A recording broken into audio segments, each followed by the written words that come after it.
Hello and welcome to a new video. Misamo released their third album and their first full Japanese album, Play, the last of their, as they call it, artistic tri-touch. Their previous albums, other than great music, delivered incredible visuals and coherent storylines. The team behind Misamo does have something to say, which is what I appreciate while consuming any form of art or media, and thus I am excited to share this video with you. That and the fact that I obviously love Twice and always want to find an excuse to talk about them. So let's just jump right into it. Sets are not the only things that can be brought back and used again through ingenuity and a little rearranging. This particular tune is not a new one. It was brought back and it's healthier and bigger than ever.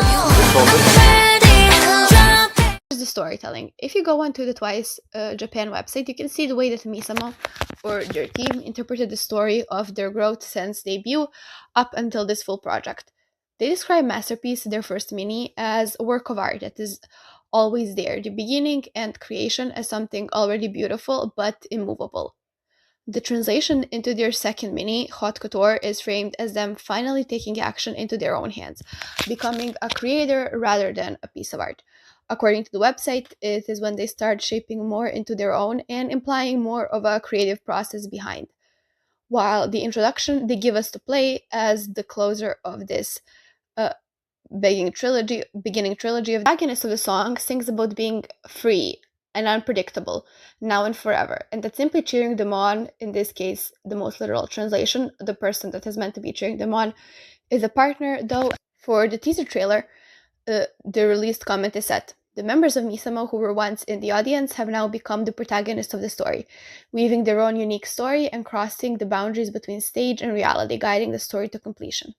That is the framework we've been given by the members themselves. So let's analyze it in turn with the music, which is arguably the most important part. Taking the music through the lens of it being both an expression of the members as well as its own art, and being able to interpret songs in those both ways, both categories.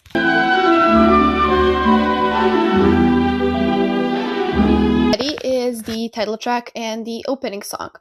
The opening of the Confetti music video mirrors the opening of Do Not Touch, their first single, fully reminding us of the full circle moment as the members stand like statues in the first shot of both of the music videos. However, unlike when in Do Not Touch, Misamo were the art itself, this time they are on a stage. A literal dollhouse opens around them, which is, in my opinion, a very strong and effective metaphor for what they are trying to say.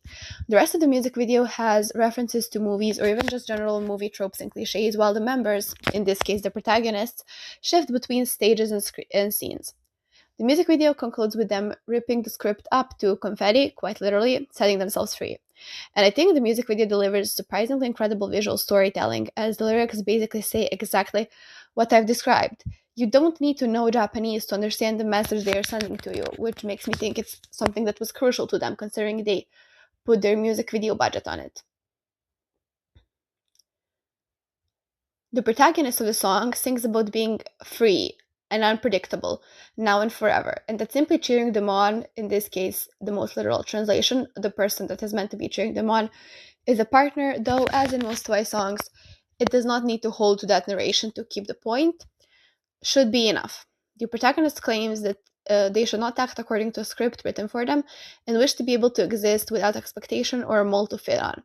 It is a very hopeful, positive song that teaches what I think are important values. It's Shakespearean in the blind faith to theater and believing it is cathartic and thus comparing life to it.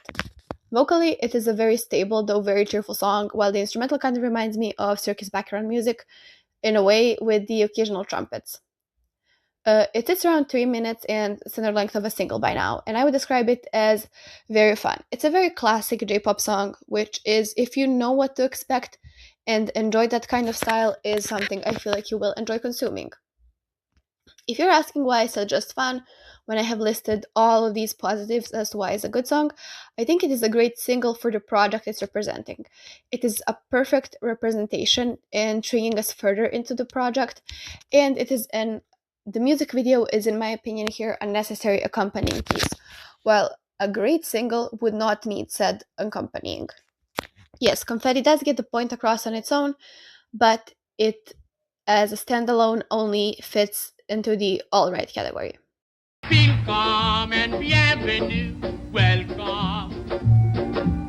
Single number 2 is the second song on the album that, while having a different message, plays within the same symbols and motives. It is also a love song as expected, except our subject is luring someone, the object of their desire, who is implied to be, and who is unsure or even at least deems themselves unworthy of the members, while associating themselves as actors on stage. It's very flirty and playful. The subject knows their worth and allure and are playing with the person they are attracted to, saying they are causing anxiety in the object of their attraction due to their beauty. Twice always know how to do a flirty R&B track, especially since they've resigned back in 2022. It is a style they have experimented on multiple times. I even like the vocals better than on Confetti, as Confetti, like I said, is a straight J-pop song. Not that it is necessarily wrong. This R&B way they produced it is just my preference, and it is one of the higher points on the album. A mule is an animal with long, funny ears. He kicks up at any. Number 3 is Not a Goodbye. Now we get into true B-side territory, which is not necessarily a bad thing, but holds that connotation regardless.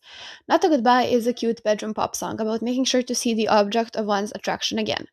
It's cute, flirty, and hopeful, and once again, vocals lean a bit more nasally, as is the J-pop standard. But for this genre of bedroom pop, which the song kind of fits into, I don't mind it one bit. There is nothing profound to say about it, one could even call it filler, but I enjoy it, and not everything necessarily needs to be deep to possess value. I talk about that often on my channel. I even mentioned it in my video on Aperture by Harry Styles, which is just me promoting it if you want to go see it. Meet me in St. Louis, Louis, meet me. Song number 4, Deep Eden, is where we have arrived at my favorite song on the album. I adore the way the song is produced. From the vocals to the melody, the instrumental, in my opinion, invokes similar theater production. Is from the very beginning. It's very dramatic in a good way. And the symbolism of Eden is, I think, obvious enough. It's a very sexy song and it really follows those lines. The pre-chorus is incredibly catchy. The way they sing it, it scratches an itch inside of my brain perfectly. There is even a comparison in the bridge of the act as a stage and an audience, trying again to, well, compare pleasure with theater, which is a brilliant metaphor that keeps it within the confines of the album. It reminds me a lot of B-sides for Masterpiece, which is a compliment, as Masterpiece is a very strong project, and this is my favorite B-side, or my favorite song in general.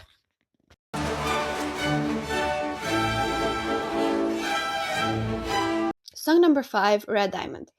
The first time I heard this song on the release date, I immediately thought it sounded like something off their Set Me Free album, Twice the Set Me Free, which I mean is a compliment, as the B-sides from that album are very strong. There is a rap I don't necessarily like, but the first half of the song is very strong. And in general, if you don't understand or care for the lyrics, I don't think you'll mind the rap necessarily. There's only one man who can lead any workers' regime. Song number 6, Catch My Eye, is another high. It's an incredibly fun song leaning into the light, experimental side of Twice's Japanese discography. Think Fake or True or Breakthrough. The lyrics, while talking about holding someone's attention, reference acting and theater tying into the project. The rap I find very fun, as well as light and airy. It's a light, bubbly pop song that really flows well. It makes me feel like it's moving, it makes me want to replay it due to the quick pace. It's simple, yet fun and interesting, and the metaphors are cheeky enough to make the entire song feel like tipsy flirting, which is the line the song opens with. And in the final chorus, there is the sound of ice clinking in a glass, implying the descent both into drunkenness and into love, while maintaining the chorus. And it seems to me ever fresh, loopable, incredibly marketable, and it's another very, very high point of the album.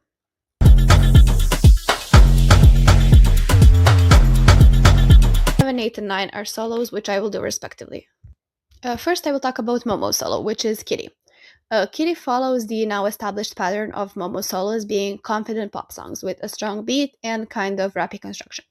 It makes a lot of sense as this descendant of Money in My Pocket and Move Like That, and even makes a lot of sense for Momo as a soloist.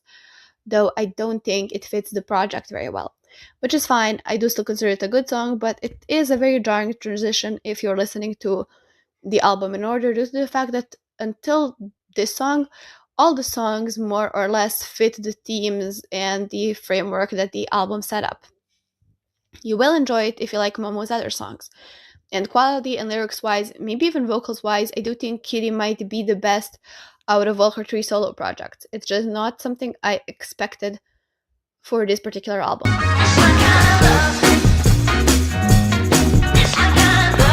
On a solo, My Cherry, the song quite literally throws you in itself. It does not give you even a second to breathe, not even a fade intro, as the lyrics start immediately.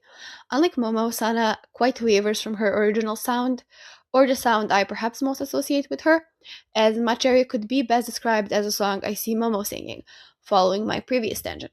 It's confident, rappy, full of talk singing, and quick melodies that wraps up in less than 2 minutes, like a blast.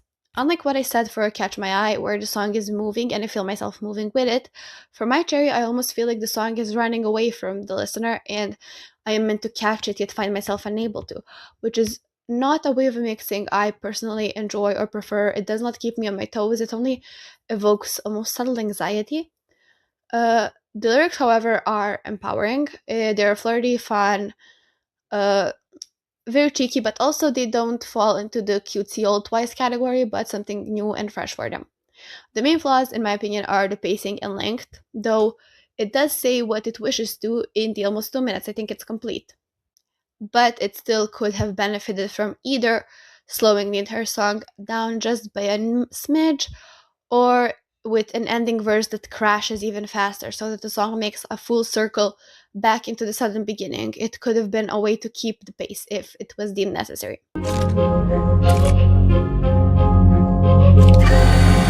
Number 9 is Turning Tables, and it is Mina's solo. Even Mina, which to me was the most surprising, went to the rappy, confident direction. It is more R&B and jazzy than the previous two, so fits into the themes of the album more. It feels like we are returning back to the framework. There is a trumpet following the melody throughout, which I think is great. It sounds good.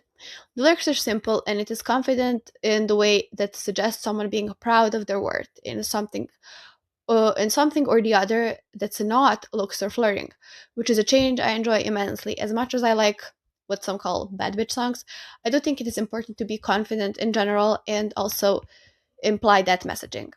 I love Mina's vocals even when she's mostly talk singing. I think it sounds great regardless. And it slows down as the song progresses, making you wish to replay the quick high of the beginning. So it might be my favorite solo of the three.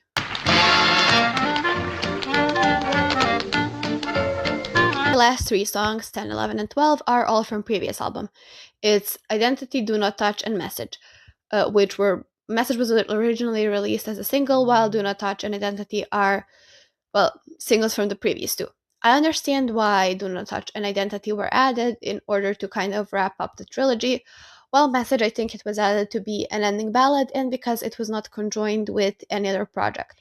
So I suppose it was made simply for selling directions, which is fine enough, thus I won't comment on it. Some overall thoughts I have is I enjoyed Play as a project. It was a perfect sonical conclusion to what they've been building up so far. I think that Masterpiece is still the best album out of the three, however, Play may have dethroned Haute Couture from the second place, which is no small feat as I still do think that all three individual projects are good. As a conclusion, it is almost perfect. While not the strongest standalone, it makes me feel excited for what Misamo will do next, and I think it opens door for them to no longer stick within the same framework and do something even more experimental. As a Japanese album is good, as a Twice album, I honestly expect always a lot, and so that's why I may not be blown away, but I do think it's a very, very quality project, and I think it has something to say, which is net positive, especially when K-pop albums so often feel mass produced or fast fashioned. But tell me, what do you think about it? Did you perhaps notice some symbolism that I didn't? What is your favorite song? And do you have something to say? And I will see you in the next one.